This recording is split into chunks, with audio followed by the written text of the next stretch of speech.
Bonjour, bonjour, voilà, nous sommes de retour, merci beaucoup, nous sommes à nouveau très heureux de vous voir.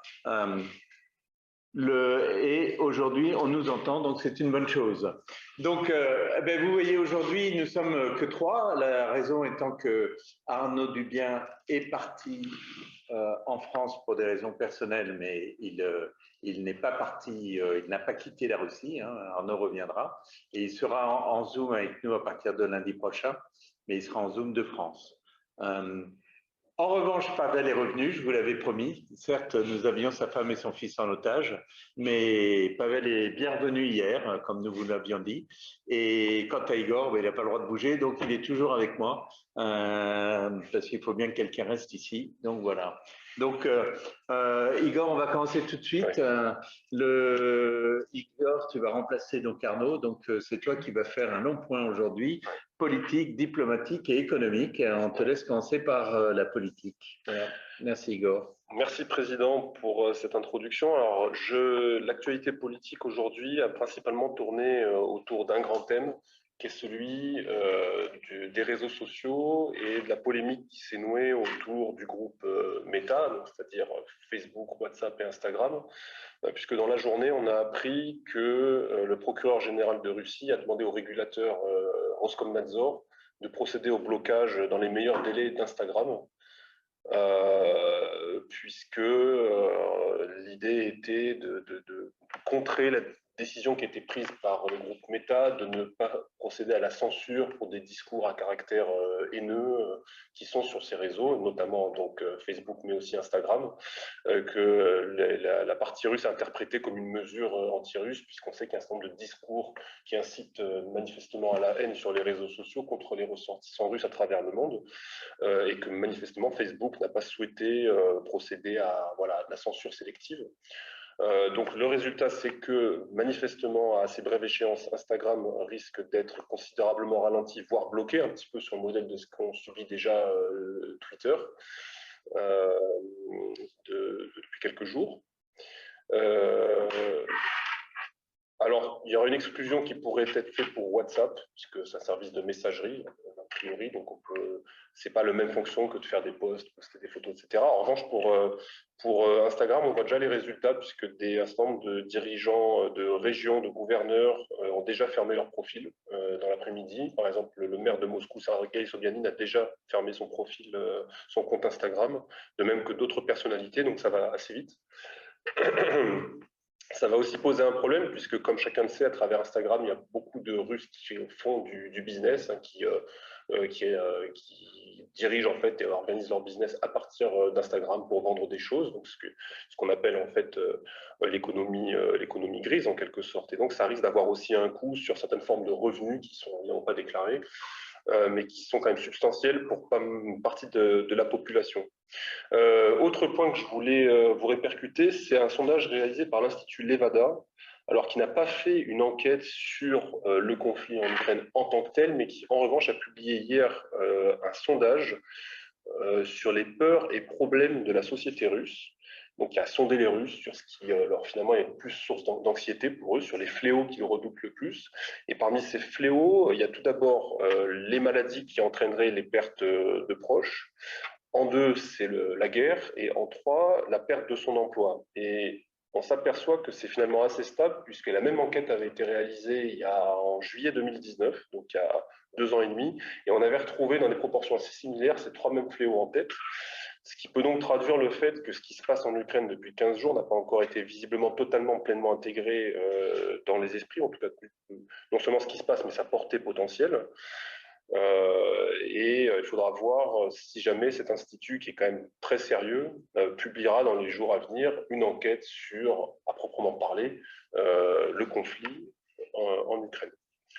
Au rang des sujets de diplomatie, tout d'abord, relever que le dispositif de corridor a été prolongé pour le 3e jour en Ukraine, donc à partir de certains nombre de localités vers Kiev, Jitomir et Zaporogier. C'est le corridor humanitaire. Les corridors humanitaires, absolument. Il y en a une douzaine qui ont été prolongés ou qui ont été en tout cas ou rajoutés. à partir de certaines villes qui sont donc encerclées ou partiellement encerclées, pour évacuer les populations vers Kiev, Jytomyr et Zaporogié, avec normalement un cessez-le-feu qui est censé accompagner l'instauration de ces corridors. Il y a eu, je l'évoquais hier, un congrès de l'Union européenne à Versailles. Les représentants des 27 se sont réunis pendant un peu moins de 2 jours à Versailles pour discuter de la situation autour de l'Ukraine, de ses conséquences et des mesures à prendre, notamment en matière de sécurité énergétique et de défense européenne. Une des questions qui était abordée était celle de l'octroi ou pas de statut de pays candidat à l'entrée dans l'Union européenne pour l'Ukraine. Cette question a été réglée dans la mesure où l'Ukraine ne s'est pas vue octroyer cette forme d'adhésion accélérée. Et on a vu à cet égard, sur ces débats, des fractures ressurgir, et c'est entre les membres de l'Union européenne qui rappellent un peu, souvenez-vous, la vieille Europe et la nouvelle Europe, puisque en gros les pays de ce qu'on appelle la vieille Europe étaient quand même beaucoup plus à temporiser, expliquer que ce n'était pas le moment d'accélérer la procédure alors qu'il y a un conflit en cours, alors que des pays de l'Europe orientale, ce qu'on appelait la Nouvelle Europe, ce que M. Rumsfeld appelait la Nouvelle Europe il y a 20 ans maintenant, étaient beaucoup plus promptes au contraire à accélérer la cadence et à octroyer cette procédure accélérée à l'Ukraine. Et parmi ces pays, un des principaux porte-drapeaux, c'est évidemment la Pologne qui s'est illustrée ces derniers jours avec son initiative sur le transfert d'avions de chasse polonais à l'Ukraine via les bases aériennes américaines en Allemagne. Une initiative qui évidemment n'a pas vu le jour. À côté de ça, l'Ukraine s'est vue octroyer déjà une première tranche de 300 millions d'euros d'assistance sur le 1,2 milliard d'euros qui lui a été promis par l'Union européenne et qui lui sera versé au fur et à mesure de l'année 2022. Sur l'Europe de la défense, on a vu ressurgir des vieux débats bien connus. Hein. Quelle est la place de l'Europe de la défense avec l'OTAN, ou qu'est-ce qu'on fait de l'OTAN dans l'Europe de la défense? Il faut éviter les doublons. Là aussi, les positions des uns et des autres sont bien connues. Hein. Il y a des pays qui sont beaucoup plus entreprenants sur l'Europe de la défense, comme la France, et d'autres qui sont beaucoup plus réservés, comme le Danemark ou les pays d'Europe orientale. Finalement, c'est des débats qu'on connaît bien. Et sur la sécurité énergétique, le choix a été fait évidemment d'accélérer le sevrage relatif par rapport au gaz et au pétrole russe, cet agenda venant s'inscrire plus largement dans un agenda de transition énergétique que l'on connaît tous maintenant, et qui vise à réduire la consommation d'énergie fossile. Et donc dans ce cadre-là, ce qui se passe aujourd'hui va agir comme un catalyseur, va catalyser un petit peu cet agenda. Alors ça porte sur les hydrocarbures, mais aussi sur le charbon et sur d'autres matières premières. Les 27 ayant convenu de se retrouver à la fin du printemps, début de l'été, pour refaire un point sur toutes ces questions-là. En ce qui concerne les nouvelles sur le front économique et des sanctions et contre-sanctions, alors la Banque centrale de Russie a publié ses premières anticipations pour 2022. Elle table sur une inflation de l'ordre de 20% et une récession de l'ordre de 8% pour cette année.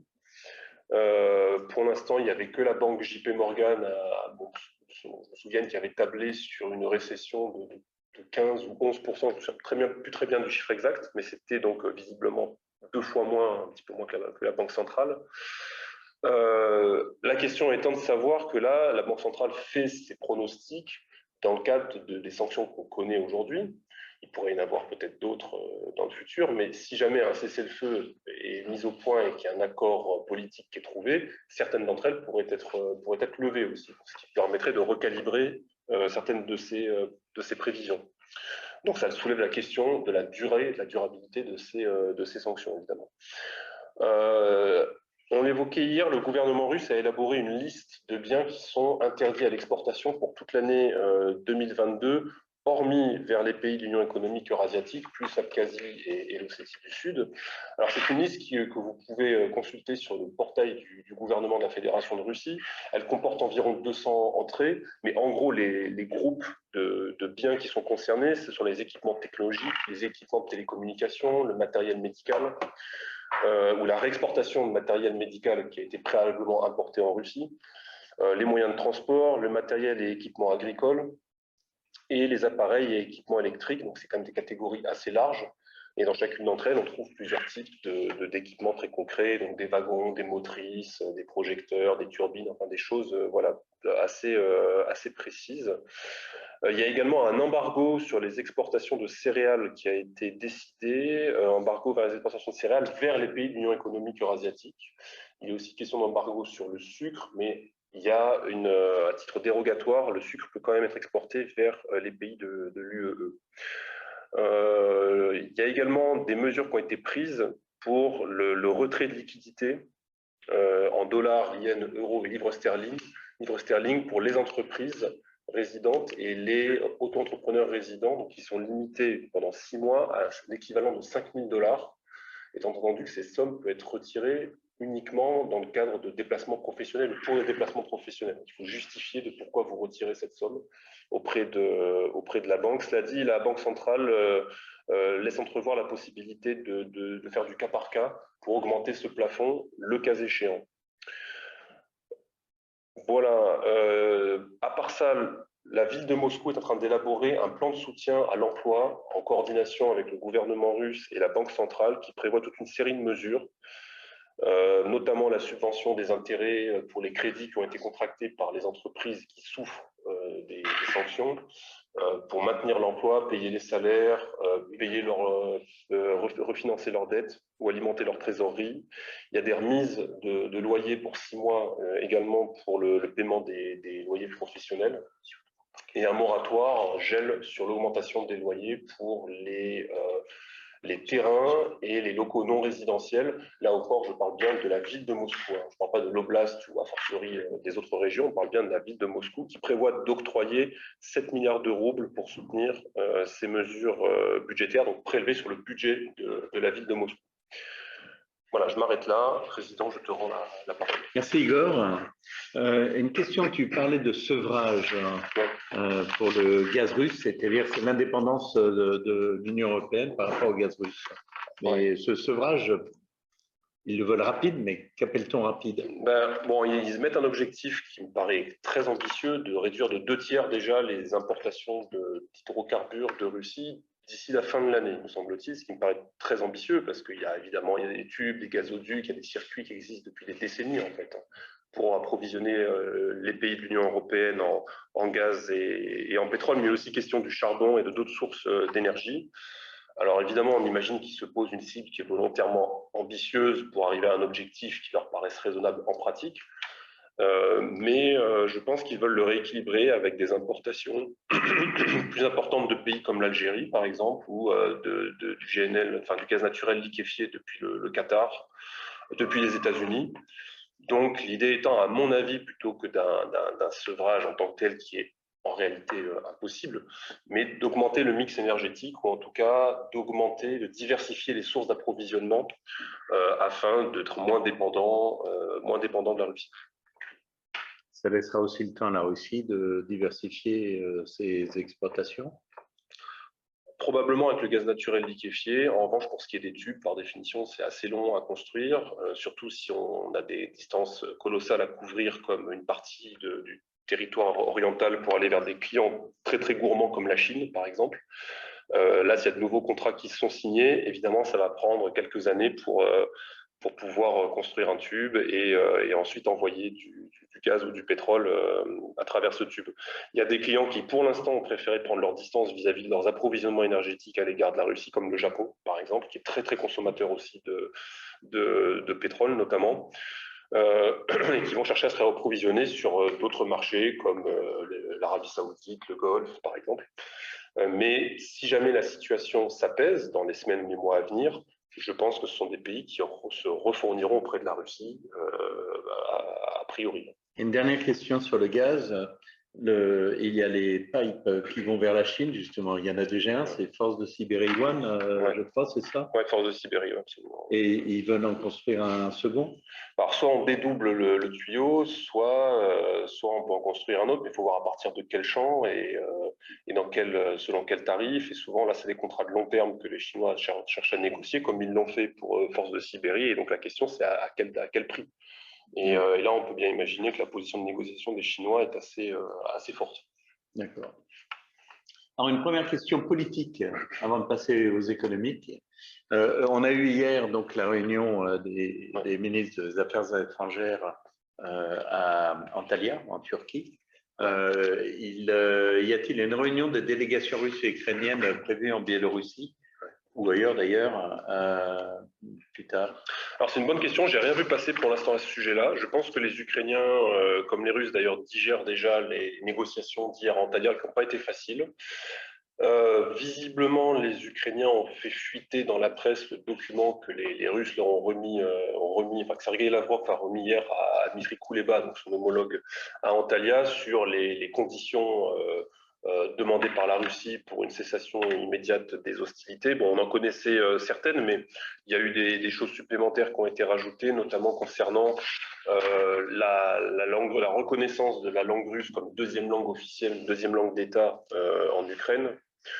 L'interdiction formelle des partis, organisations et sociétés ultranationalistes ou qualifiées de néo-nazis, et l'annulation des lois qui glorifient des personnages litigieux, donc on peut penser à Bandera et à d'autres personnes, que les Russes veulent donc voir proscrire dans la loi ukrainienne, et de même que la renonciation absolue à la possession de toute arme offensive. Alors, ça, c'est assez nébuleux parce que toute arme offensive, ça va d'un fusil d'assaut à un système de missiles tactiques. Donc, en fait, c'est assez large comme acception. Il faut voir ce qu'ils sous-entendent dans cette appellation-là.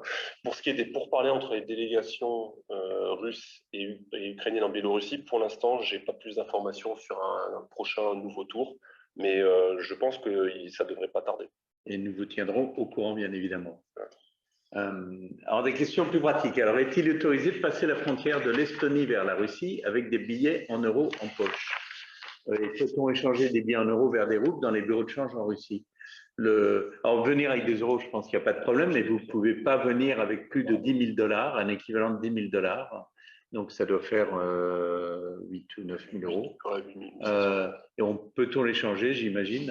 Non, Nicolas, tu le sais? On ne peut pas sortir. Ouais. Mais là, c'est rentré. Là. Ouais, on peut rentrer avec. Et on peut sortir avec 10 000 $ maximum. Non, avec 10 000 $ maximum. Ouais. Mais on peut rentrer avec des billets ou des créations de douane. Ah, on peut rentrer avec ce qu'on veut. Je ne crois pas qu'il y ait de limite. Ah, il n'y a peut-être pas de limite. Ça, c'est à vérifier. Regardez sur les sites des douanes. Il n'y a peut-être pas de limite pour rentrer, mais il faut le déclarer, ça, c'est sûr. Et on peut changer des euros vers des roubles. Alors, je ne sais pas si dans les bureaux de change, en tout cas dans les banques, ils le feront. Il n'y a pas de problème.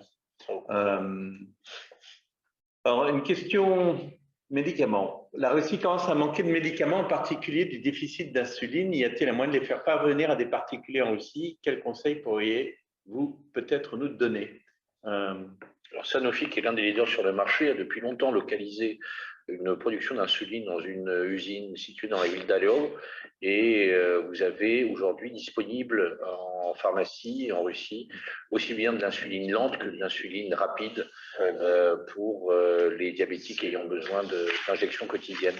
Donc aujourd'hui, il n'y a pas de problème sur les questions liées à l'insuline.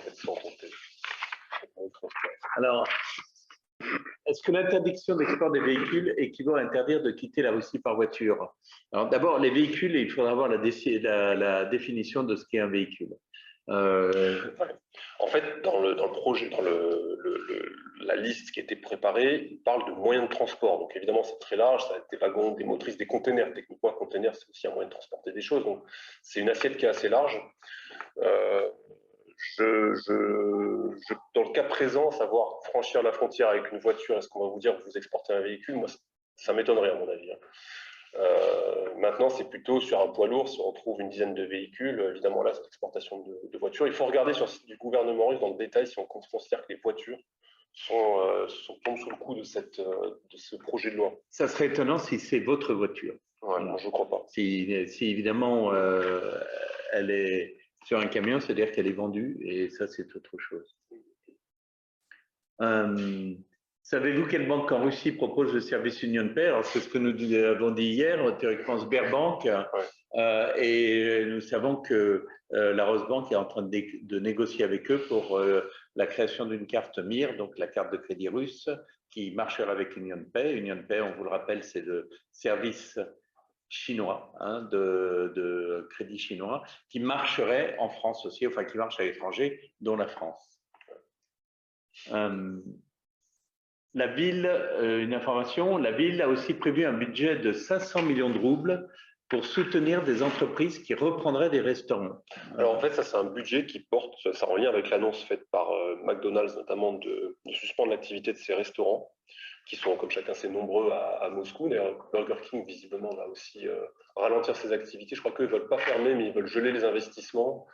Et ils soutiennent encore financièrement les dépenses des restaurants de maison mère, mais pas forcément des franchises, de ce que j'ai cru comprendre.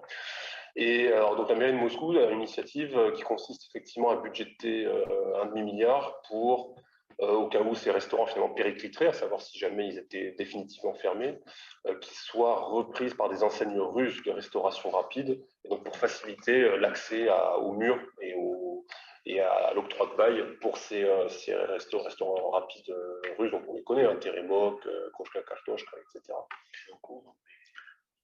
Alors, une question intéressante aussi. Quelle lecture avez-vous sur les récentes annonces des nationalisations, management externe pour des entreprises étrangères en difficulté? Attendez-vous qu'un cadre légal soit défini et si oui, sous quel délai? Alors là, pour l'instant, on a la loi n'est pas votée. Et surtout, la loi a été faite, la proposition de loi a été écrite extrêmement rapidement. Et donc, il y a beaucoup de problèmes d'interprétation de cette loi. On a une rencontre avec le ministre du Développement économique mardi prochain pour essayer d'éclaircir justement tous ces points-là et de voir qu'appelle-t-il management externe, surtout qui va pouvoir, je ne sais pas si c'est en bénéficier et qui veulent-ils nationaliser. Ce qu'on comprend aujourd'hui, c'est que ce serait des entreprises des managements qui partiraient de Russie, qui laisseraient leur entreprise telle qu'elle et qui, au bout d'un certain temps, pour l'instant on a compris 3 mois, seraient mises en liquidation obligatoire. Mais tout ceci est très hypothétique. On ne sait pas si c'est réversible ou non. Autrement dit, à la fin de la crise, les entreprises peuvent-ils revenir et récupérer leur entreprise? Tout ça, c'est des choses qu'on va demander et on portera plus de réponses prochainement. Igor? Oui, alors surtout qu'à partir du moment où une décision serait prise pour justement qu'il y ait un management externe, une administration externe, l'entreprise aurait 5 mois pour surseoir à cette décision manifestement et reprendre des activités pour éviter ce type de mesures qui restent superposées. Et ces 5 mois, tout dépend du type secteur d'activité. De secteur d'activité, tout dépend de la façon dont les gens sont partis. Enfin, c'est vraiment pas clair. C'est encore flottant, mais ça dit, ça a déjà fait réagir dans des milieux économiques russes. Aujourd'hui, Vladimir Potanin, donc, qui est le directeur de Norilsk Nickel, s'est alarmé de cette décision parce qu'il, comme il a expliqué, il estime que c'est évidemment un signal négatif qui est envoyé aux investisseurs étrangers et que cela peut évidemment compromettre le climat des affaires en Russie. Donc c'est quelque chose qui évidemment ne fait pas consensus, y compris au sein des milieux économiques et d'affaires en Russie. Pavel, tu veux rajouter quelque chose là-dessus, non? Simplement, il faut faire très attention parce que les termes sont différents. Quand on dit nationalisation, on ne dit pas management externe. Qu'est-ce que c'est qu'une entreprise en difficulté? Enfin, tout cela sont des notions qui sont en cours de clarification. La seule chose, c'est que la nationalisation n'est pas aujourd'hui dans les discours des officiels russes. Quand je dis des officiels, je parle des gens en charge, pas des commentateurs. Et ceux qui en parlent n'en parlent qu'en lien avec des entreprises quittant définitivement le territoire. Encore une fois, qu'est-ce que ça veut dire quitter? Aujourd'hui, on reçoit beaucoup de messages avec des listes d'entreprises quittant la Russie. La plupart de ces entreprises, sinon leur totalité, en tout cas je parle des entreprises non anglo-saxonnes, ne quittent pas la Russie, simplement elles cessent d'investir et elles maintiennent leur vente et leur activité pour un certain nombre d'entre elles de manière tout à fait normale. Donc faites attention faisons attention quand on parle de quitter, partir, abandonner, fermer, faire faillite, nationaliser. Comme on a tendance à le dire, la première victime d'une guerre, c'est souvent la nuance. Mais aujourd'hui, on vit déjà dans un nuage de rumeurs, de vérités, de contre-vérités, mais en plus, on a tendance à simplifier absolument tout ce qui se passe. Donc, faisons attention. Alors, hier, nous avions une question de quelqu'un qui avait fait un virement par la Deutsche Bank et on a gelé son transfert. Voilà, et il a demandé à la Deutsche Bank ce qu'il en était. On a la réponse. Vous pouvez la lire, mais elle est plutôt incroyable. Ils disent donc de recontacter la banque émettrice, Sberbank, pour résoudre le problème. Et je vous passe les détails, mais à la fin, ils disent on est désolé de ne pas pouvoir vous aider plus et nous vous souhaitons un excellent week-end. Donc, merci d'être venu. Mais sur ces histoires de transfert bancaire, ce qu'on a vérifié, nous, aujourd'hui, c'est, je vais parler sous le contrôle de Nicolas. Nicolas, on peut faire donc des transferts dans les deux sens, Russie, France, France, Russie, enfin, Russie, Europe, Europe, Russie, avec la Rosbank, la Raiffeisenbank, Unicredit, les Italiens, probablement d'autres banques russes et probablement d'autres banques russes qui ne sont pas sous sanction. Après, il faut que vous demandiez individuellement votre banque, parce que chaque banque a pris sa propre ligne. En fait, les virements sont légaux, voilà. Mais par exemple, le CIC en France a décidé qu'il ne ferait aucun virement, ni de France vers la Russie, et qu'il ne recevrait aucun virement de Russie vers la France. C'est pour éviter, c'est une surcompliance, mais vous avez la même chose avec d'autres banques françaises qui ont décidé cela, mais toutes ne l'ont pas fait. Donc, il faut vraiment que vous parliez chacun à votre banque pour voir ce que vous pouvez faire. On a vu que certaines personnes ont ouvert des comptes auprès de la Rosbank aujourd'hui pour pouvoir faire leur transfert. La HSBC a-t-elle quitté la Russie? Mais la HSBC, elle était déjà plus ici depuis un certain temps. En tout cas, elle n'avait plus de réseau de détail depuis au moins 5 ans. Oui, depuis vraiment plusieurs années. Ils avaient gardé un bureau de représentation. Je ne sais pas ce qu'ils font d'autres. Une question pour toi, Igor. Comment expliquez-vous la liste des produits interdits à l'exportation? Il ne me semble pas que les machines agricoles ou le matériel médical russe soient très demandés.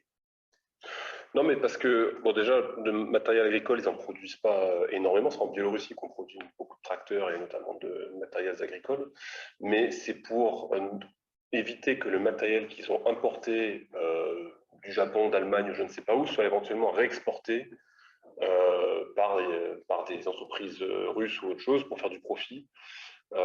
Et donc, c'est pour garder finalement les matériels et équipements qu'ils considèrent comme manquants ou qui vont potentiellement venir à manquer compte tenu de l'arrêt de la chaîne de production et de l'arrêt de l'approvisionnement, des tensions sur les chaînes logistiques, qui étaient déjà existantes avant la crise qu'on connaît du fait du Covid et de la demande très forte qui était repartie dans certains marchés et que les usines à travers le monde ne pouvaient pas forcément fournir dans les cadences souhaitées ces marchés où la croissance repartait, compte tenu du fait que la logistique était à flux extrêmement tendu.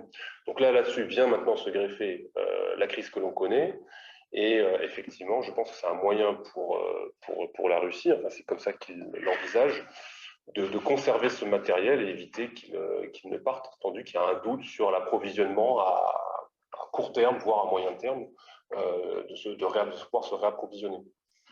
Il y a aussi, on sait, tous les problèmes liés aux pièces détachées.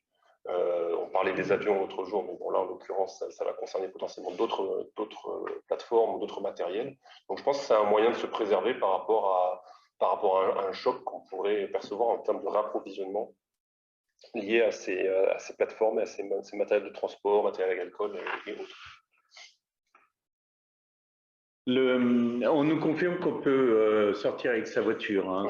Plusieurs personnes le disent. On nous dit aussi que Pochta Bank propose UnionPay. Donc vous pouvez aller à Pochta Bank, hein, la banque postale.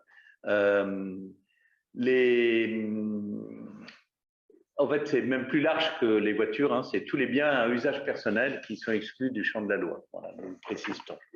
Alors, savez-vous si SOS International fonctionne toujours en Russie? Il me semble que Europe Assistance s'est retiré, je n'en ai aucune idée. Là, il faut vraiment que vous contactiez SOS International qui puisse vous le dire. Alors, il y a une expérience avec le CIC qui a viré l'argent sur le compte du fournisseur en France à partir du moment où il provient d'une banque russe qui n'est pas sous sanction, mais il gèle le montant sur le compte du fournisseur. Donc, je ne suis pas très sûr de ce que veut dire dans ces cas-là les relations avec le banquier. Et quelqu'un d'autre nous dit qu'elle a fait le tour des banques et toutes les banques ont refusé des virements de Russie, quelles qu'elles soient. Mais il faut faire attention à cela parce que quand vous allez dans votre banque, vous parlez à quelqu'un qui part du principe que la Russie est sous sanction. Donc, vous parlez à un banquier, disons un attaché dans une banque quelconque, qui se dit « Oh là là, c'est la Russie, c'est sous sanction, donc non madame, vous ne pouvez pas le faire ».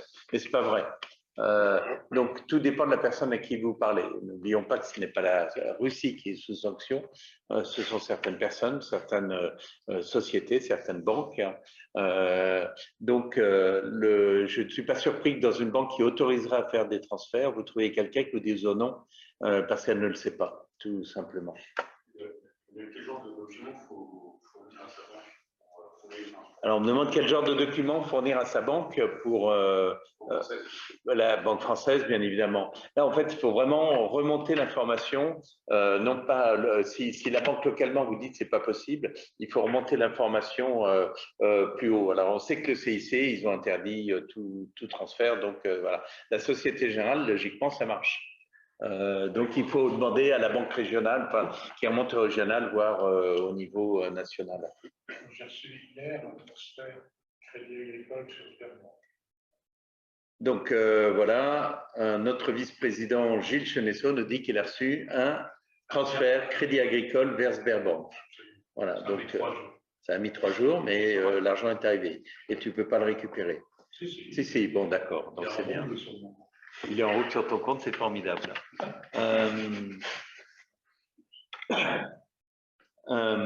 Quelle est la justification des mesures d'interdiction d'exportation des produits agricoles vers les pays de l'Union européenne? En fait, de l'Union économique eurasiatique. Pardon, tu as raison.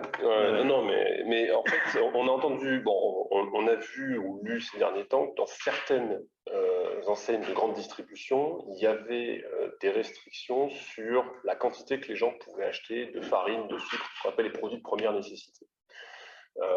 Visiblement, c'était, je ne sais pas, tant de kilos de farine par personne à la caisse, en passage en caisse, etc.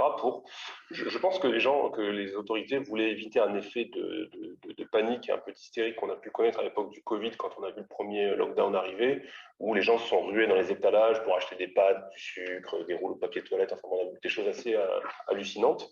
Et ce qui, évidemment, outre l'hystérie que ça provoque, a créé quand même une situation de tension sur les stocks.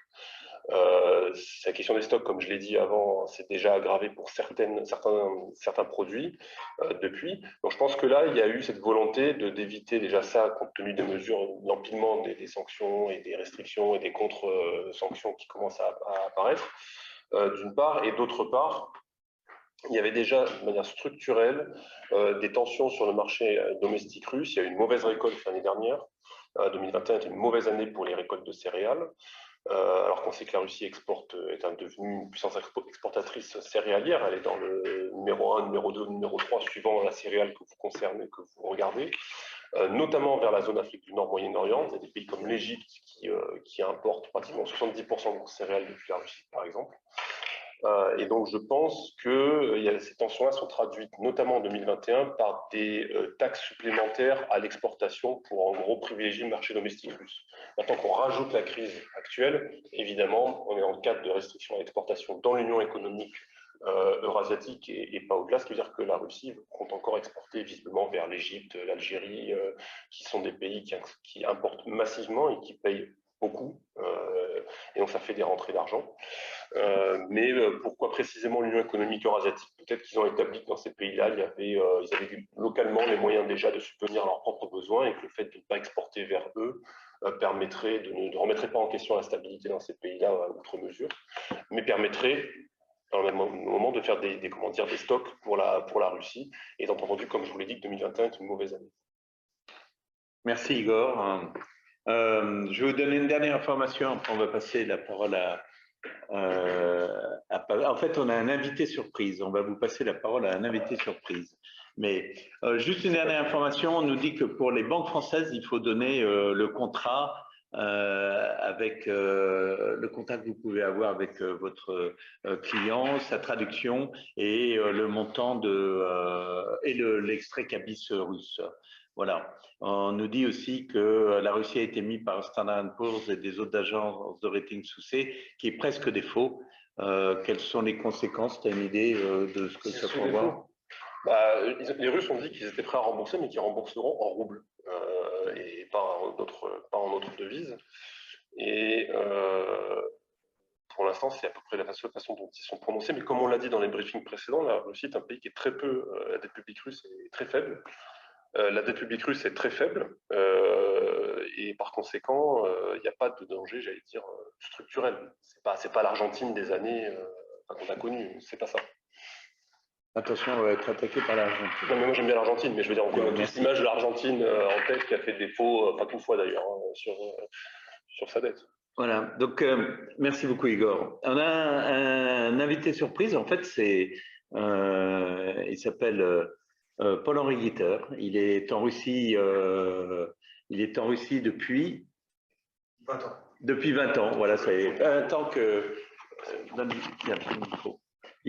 Ça fait 20 ans que Paul-Henri est en Russie, on le connaît bien à la Chambre. Il travaille dans une société de sécurité russe qui s'appelle Elite Sécurité. Et en fait, Paul-Henri, nous, on dit souvent qu'il n'y a pas de problème de sécurité pour les Français à Moscou. Et on voulait savoir ce que tu en pensais. Est-ce que tu es d'accord avec tout? Tu n'es pas d'accord avec tout? Et comment vois-tu l'évolution des choses si jamais il y en a une? Merci, Président. J'ai confirmé ce que vous disiez déjà ces derniers temps, ces derniers jours. Pour l'instant, je n'ai aucun retour de problème de sécurité sur mes clients, qu'ils soient français ou d'autres nationalités. Je n'ai pas aussi de retour d'animosité particulière de la population russe. Si c'était le cas, si ça venait à arriver, je préviendrai évidemment la Chambre de commerce et d'industrie aussi rapidement que possible. Et dans ces cas-là, bien évidemment, merci beaucoup Paul-Henri. Dans ces cas-là, on vous préviendra immédiatement et on vous le dirait. Tout ça pour vous dire que ceux qui ont fait le choix de rester en Russie peuvent toujours rester en Russie, choix que nous avons fait autour de cette table. Bien. Pavel. Je voulais dire également que Paul-Henri est romancier. L'Étoile Noire, on ne reçoit pas que des romanciers. Nous avons reçu Emmanuel Carrère la semaine dernière. Non, cette semaine. La semaine dernière. La semaine dernière. Ouais. Voilà, à qui je voulais faire un amical bonjour. Emmanuel est connecté. Emmanuel a écrit un long article dans le Nouvel Observateur. Emmanuel Carrère, pour que les gens ne comprennent pas. Emmanuel Carrère, qui est paru cette semaine, que vous pouvez lire, qui raconte son séjour durant ces journées pour le moins inordinaires. Il y a eu également un article dans Le Point qui est consacré spécifiquement à cet exercice vidéo que nous menons aujourd'hui pour la 15e fois. Nous avons effectivement maintenant cette nouveauté, on va tâcher à chaque Zoom d'inviter, de faire contribuer l'un des membres de la communauté ici pour que vous ayez des points de vue en plus des nôtres. Et puis une autre nouveauté, un petit billet d'humeur. Comme je vous l'ai dit, il y avait cet article dans le Nouvel Observateur, dans Le Point. Un certain nombre de journalistes nous ont consacré des articles, des émissions. Vous êtes de plus en plus nombreux à nous suivre, je vous en remercie. Nous avons beaucoup de messages de solidarité, de soutien. Merci encore à vous tous. Nous avons également un certain nombre de messages qui nous traitent de traîtres, de lâches, qui nous engraissons sans pudeur pendant que les femmes et les enfants meurent sous les bombes en Ukraine. Je souhaite non pas répondre à cela, mais simplement refaire un petit point, expliquer que notre chambre de commerce France-Russie, comme la totalité du réseau des chambres de commerce françaises et d'étrangers, est un réseau 100% privé. Nous ne sommes financés ni par l'État français ni par l'État russe. Et nous sommes une association loi de 1901 à but non lucratif. Nous ne sommes pas là pour nous enrichir, a fortiori sur les victimes civiles et les victimes de manière générale de ce malheureux conflit. Nous sommes là pour aider, comme nous le faisons depuis un quart de siècle, ça fait 25 ans que notre chambre existe, pour aider nos adhérents, nos membres qui nous font confiance depuis toutes ces années. Et tant qu'il y aura une entreprise française en Russie, nous serons avec elle, nous restons là. Avec elles, nous partageons leur quotidien et notre mission est une mission de soutien, d'aide.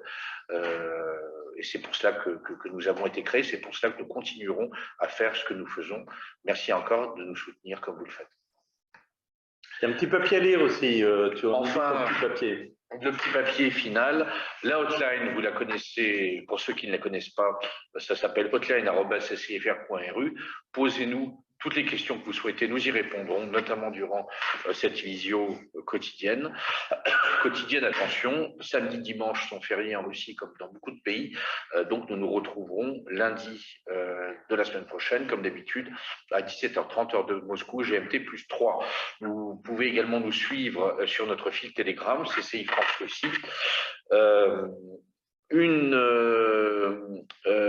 session particulière aura lieu le 18 mars, un webinaire sur les sanctions à 10h heure de Moscou. Enfin, un sujet important qui continue de préoccuper notre communauté sur place, quid du départ de Russie. En regardant les sites internet des 27 ambassades européennes présentes en Russie, nous n'avons trouvé que 9 pays qui recommandent à leurs citoyens de quitter la Russie.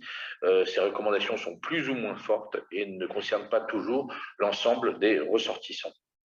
Voilà, donc pour voir les tendances, ces 9 pays sont l'Allemagne, la France, la Belgique, l'Irlande, l'Italie, la Lettonie, la Lituanie, Malte et la Slovénie. Pour notre part, nous restons ici à vos côtés. La CCI France Russie reste à vos côtés. Merci beaucoup pour ce Zoom. Passez un bon week-end. On vous retrouve lundi. Au revoir. À lundi.